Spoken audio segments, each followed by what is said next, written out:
નમસ્કાર દર્શક મિત્રો, આપ જોઈ રહ્યા છો વિક્રમ ન્યૂઝ। હવે જોઈએ અગત્યના સમાચાર।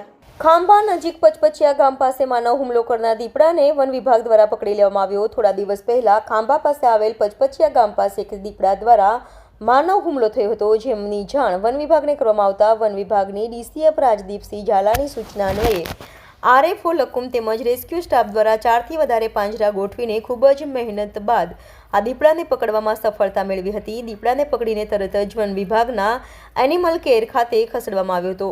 રિપોર્ટર સંજય વાળા, વિક્રમ ન્યૂઝ, ધારી।